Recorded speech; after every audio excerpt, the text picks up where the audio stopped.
안녕하세요. 새로운 한 주도 주님의 은혜가 풍성한 그런 한 주가 되기를 축복합니다. 오늘 본문은 역대상 26장입니다.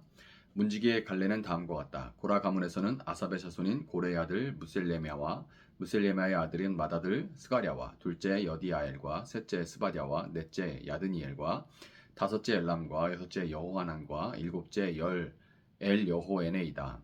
오베데돔의 아들은 맏아들 스마야와 둘째 여호사밧과 셋째 요아와 넷째 사갈과 다섯째 느다넬과 여섯째 암미엘과 일곱째 이사갈과 여덟째 레데이다. 하나님께서 오베데돔에게 이와 같이 복을 주셨다. 오베데돔의 아들 스마야도 아들들을 낳았다. 그들은 용맹스러운 사람들이었으므로 그들 가문의 지도자가 되었다. 스마야의 아들은 오드니와 르바엘과 오벳과 엘사밧이다. 엘사밧의 형제 엘리후와 스마기아는 유능한 사람이다. 이들이 모두 오베데돔의 자손이다. 그들과 그 아들과 형제들은 맡은 일을 할 수 있는 능력을 가진 용맹스러운 사람들이다. 오베데돔 집안에 딸린 사람은 62명이다. 무셀레마의 아들과 형제들도 용맹스러운 사람들이며 모두 18명이다. 무라리의 자손인 호사의 아들 가운데서는 시므리가 족장이다. 시므리는 맏아들은 아니었으나 그의 아버지가 그를 우두머리로 삼았다. 둘째는 힐기야이고 셋째는 드발리야이고 넷째는 스가랴이다. 호사의 아들과 형제는 모두 13명이다. 이 문지기 갈래의 우두머리들과 형제들 모두에게 주님의 성전을 섬기는 임무를 맡겼다. 그들은 큰 가문이나 작은 가문을 가리지 않고 그들의 가문을 따라 제비를 뽑아 각 문을 맡았다. 셀레마의 동쪽 문에 뽑혔고 그의 아들 스가랴는 슬기로운 참모인데 사람들이 제비를 뽑은 결과 북쪽 문에 뽑혔다. 오베데돔은 남쪽 문에 뽑히고 그의 아들들은 곳간에 뽑혔다. 숫빔과 호사는 서쪽 문과 올라가는 길가에 있는 셀레겟 문의 문지기로 뽑혀 두 문을 다 지켰다. 이렇게 하여 레위 사람이 동쪽 문에 6사람, 북쪽 문에 매일 4사람, 남쪽 문에 매일 4사람, 곳간에는 각각 2사람씩, 서쪽 문에 회랑에 4사람, 길가의 회랑에 2사람이 배치되었다. 이들은 고라 자손과 무라리 자손의 문지기 갈래이다. 레위 사람 가운데 다른 사람들은 하나님의 성전 곳간과 성물 곳간을 맡았다. 게르손 자손인 라단 자손 곧 게르손 사람 라단 가문의 족장은 여히엘리이다. 여히엘리의 아들은 세담과 그 아들 요엘이며 그 아우 요엘이며 이들은 주님의 성전 곳간을 맡았다. 아므람과 이스알과 헤브론과 우시엘의 자손에게는 모세의 아들인 게르솜의 자손 스브엘이 곳간의 책임자이다. 그의 아우인 엘리에셀에게는 그의 아들 르하비아의 아들 여사야와 여사의 아들 요람과 요람의 아들 시그리와 시그리의 아들 슬로못이 있다. 이 슬로못이 그의 가족들과 함께 성물을 보관한 모든 곳간을 관리하였다. 이 성물은 다윗 왕과 족장들과 천부장과 백부장과 군대 지휘관들이 구별하여 바친 물건들이다. 그들은 전쟁에서 빼앗은 물건들을 주님의 성전 건축과 수리를 위하여 구별하여 바쳤다. 선견자 사무엘, 기스의 아들 사울, 넬의 아들 아브넬, 수리아의 아들 요압이 구별하여 바친 모든 성물도 슬로못과 그의 가족들이 관리하였다. 이스라엘 사람 그나냐와 그의 아들들은 서기관과 재판관으로서 이스라엘의 일반 행정을 담당하였다. 헤브론 사람 하사랴와 그의 형제 가운데서 유능한 사람 1700명이 요단강 서쪽에 이스라엘을 관리하여 주님의 모든 일과 왕을 섬기는 일을 담당하였다. 헤브론 사람의 족장은 여리아이다. 다윗이 통치한 지 40년이 되던 해에 헤브론의 족보와 가문을 따라 길르앗의 야스엘에서 사람들을 조사하여 용사를 찾아냈다. 그의 친족 2700명은 용사들이며 이들은 모든 족장이었다. 다윗 왕이 그들을 루벤과 갓과 므낫세 반쪽 지파의 관리자로 세워 하나님의 모든 일과 왕의 일을 담당하게 하였다. 아멘. 자, 제사장과 찬양대 얘기를 앞서서 했고요. 오늘은 이어서 성전 문지기와 그들의 직무, 문지기의 직무에 대해서 설명하는 그런 장입니다. 성전에서 가장 거룩한 지성소를 중심으로 보면 지성소를 중심으로 제사장, 그리고 찬양대, 그리고 문지기 순으로 신성함에서 아주 지극히 신성함, 거룩함에서 세속으로 점차 동심원 구조로 이렇게 나아가게 됩니다.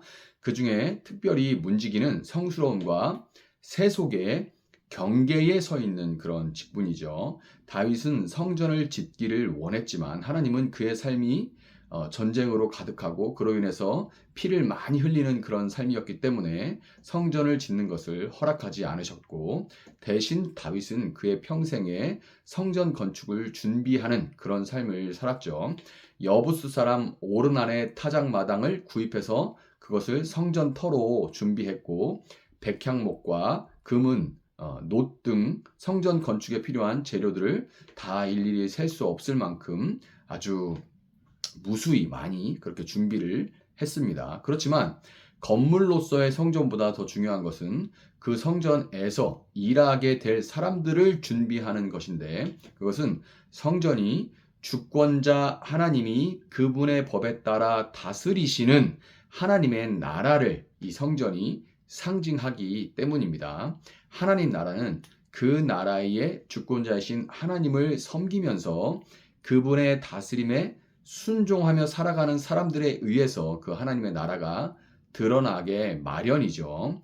다윗이 준비한 성전 건축을 그의 아들 솔로몬이 완공하게 되는데요. 그것은 솔로몬은 샬롬에서 나온 그 이름에서도 알 수 있듯이 평화의 왕이기 때문입니다. 결국 성전은 평화의 이 하나님의 나라를 상징하는 것이고, 이 평화를 지키는 것이 바로 문지기가 하는 일입니다. 이 평화를 지켜내는 것, 그것이 바로 문지기가 하는 일인 거예요. 문지기는 세속이 거룩한 성전 내부로 침범하지 못하도록 지키는 한편, 신성한 성전의 거룩함이 외부로 흘러나가도록 함으로써 소극적으로는 평화, 샬롬을 지키고 적극적으로는 이 샬롬, 평화를 전파해야 되는 그런 직무를 맡고 있는 겁니다. 문지기는 제사장과 찬양대가 24반차로 1년 내내 하나님 앞에 돌아가면서 제사에 소홀함이 없도록 했던 것과 마찬가지로 똑같이 24경비단이 이렇게 소환이 되었습니다. 얼마큼 제사장과 찬양대만큼 똑같이 중요하다는 것을 보여주고 있는 거죠. 성전 내부에서 하나님 앞에 제사하고 찬양하는 것과 동일한 무게로 하루도 빠짐없이 성전의 동서남북을 지키는 것이 그만큼 중요했던 것인데요. 이것은 문지기의 사역에 따라서 성전 제사의 거룩함이 지켜지는 동시에 이 성전의 거룩함이 세속 사회로 퍼져나가는, 다시 말해서 하나님의 사람들을 통해서 평화의 하나님의 나라가 세상에 드러날 수 있기 때문에 이 문지기를 따로 장을 할애해서 기록할 만큼 그만큼 중요한 직무이자 그 역할이라는 것을 알 수가 있는 거예요. 오늘 본문 7절과 9절은 문지기 직분을 맡은 사람들에 대해 그들이, 이런 표현 성경이 잘 안 쓰는데요, 유능하고 능력이 있는 사람들이었다, 이렇게 평가를 합니다. 이 문지기를 맡은 사람들이 유능하고 능력이 있는 그런 사람이었다라고 평가를 하는데요. 다른 직분을 맡은 사람들에 대해 이런 평가를 하는 것이 드물었던 만큼 거룩과 세속의 경계에 서 있는 사람들에게 그만큼 유능함과 능력이 필요함을 강조하고 있는 겁니다. 여러분, 우리는 다윗처럼 싸워서 원수들을 멸하고 십자가로 승리하신 예수님, 또 솔로몬처럼 하나님과 이웃 그리고 온 세상과 평화를 만들어 주신 평강의 왕 예수님을 믿고 하나님 나라의 백성이 된 사람들입니다. 우리는 제사장과 찬양대처럼 하나님을 예배하지만 동시에 세상의 발을 딛고 사는 거룩과 세속의 경계선 상에서 줄타기를 하면서 살아가는 그런 존재들이죠. 그렇기 때문에 우리에게는 본문에 기록된 문지기들과 같은 유능함과 능력이 필요한 거예요. 이 유능함과 능력은 세상의 어떤 조건, 스펙을 의미하는 것이 아닙니다. 유능함과 능력이 세상의 조건과 스펙을 의미하는 게 아니에요. 그러면 뭘 의미하냐? 자격과 준비됨이 바로 유능함과 능력입니다. 하나님 보시기에는 자격과 준비됨이 하나님 보시는 능력과 유능함이에요. 문지기를 맡은 사람들 가운데 두드러지는 것은 오벳 에돔이죠. 계속 그의 이름이 나와요. 그리고 그의 자손들, 그에게 속한 사람들입니다. 오벳 에돔이 어떤 사람입니까? 오벳 에돔은 블레셋에 빼앗긴 언약궤가 기럇 여아림에서 예루살렘으로 돌아오던 중에 소가 이제 움찔하는 바람에 소가 뛰는 바람에 이제 수레에 실어서 언약궤를 가지고 오는데 수레가 뛰니까 그 언약궤를 이렇게 손으로 웃사가 잡았다가 거기서 웃사가 바로 죽어서 베레스 웃사라는 그 이름이 탄생하게 된 그런 사건이 있었죠. 그때에 다윗이 이 웃사가 죽는 걸 보면서 언약궤 가져오기를 꺼려하면서 3개월 동안 언약궤를 자기 집에 맡아서 보관했던 사람이 오벳 에돔입니다.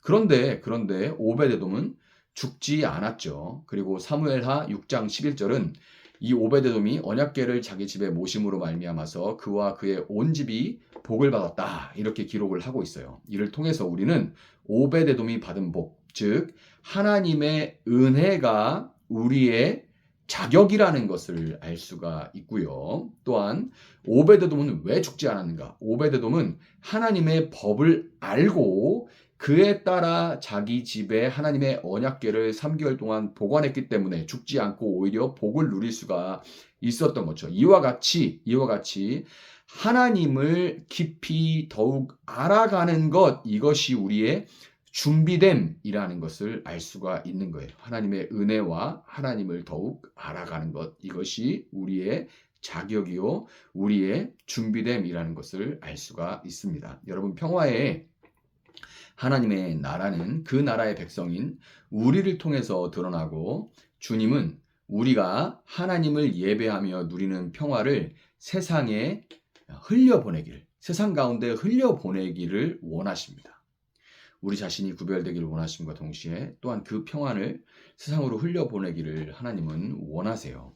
오벳 에돔과 같이 하나님의 법을 우리 마음에 모시는 복을 받은 존재들로서 우리가 하나님의 법을 더욱 깊이 알아감으로 성전과 세상의 경계에서 살아가는 지혜를 배울 수 있다는 것을 우리가 여러분 믿으시고, 그러므로 날마다 더욱 유능하고 능력 있게 변하여 평화를 지키고 그 평화를 전파해 나가는 여러분들이 될 수 있기를 예수님의 이름으로 축복합니다. 잠시 기도하겠습니다. 사랑하시는 주님, 감사합니다. 문직이라는 직분, 이름만 들어서 그게 얼마나 중요한 직분인지 우리가 잘 모를 수 있지만, 그러나 세상과 성전의 경계 가운데 그렇게 균형을 맞추면서 살아가야 하는 그런 우리의 삶을 보여주는 그 직분이라는 것을 우리가 알게 됩니다. 성전의 거룩함을 지켜내면서, 우리 마음의 성전의 그 거룩함을 지켜내면서 동시에 우리 마음 가운데 누리는 그 하나님과의 교제 가운데 오는 그 평화를 세상 가운데 흘려보내야 되는 이 일을 위해서 우리는 유능해야 됩니다. 주님, 하나님을 알지 못하고 그저 내가 생각하는 세상의 법을 따라서 내가 원하는 방식대로 살아가는 것이 아니라 하나님을 깊이 알아감으로 내가 어디 서 있어야 되는가, 어디로 걸어가야 하는가, 무엇을 멀리하고 무엇을 가까이 해야 되는가, 무엇을 절제해내고 무엇을 성장시켜야 하는가, 우리가 알아갈 수 있게 함으로써 우리가 주 안에서 더욱더 유능한 문지기로 평화를 지켜내게 하시고 그 평화를 풍성하게 흘려보낼 수 있는 저희들의 삶이 될 수 있도록 주님 지켜주시기를 원합니다. 감사하며 예수님의 이름으로 기도합니다. 아멘. 오늘 주신 말씀 붙들고 계속해서 기도합니다.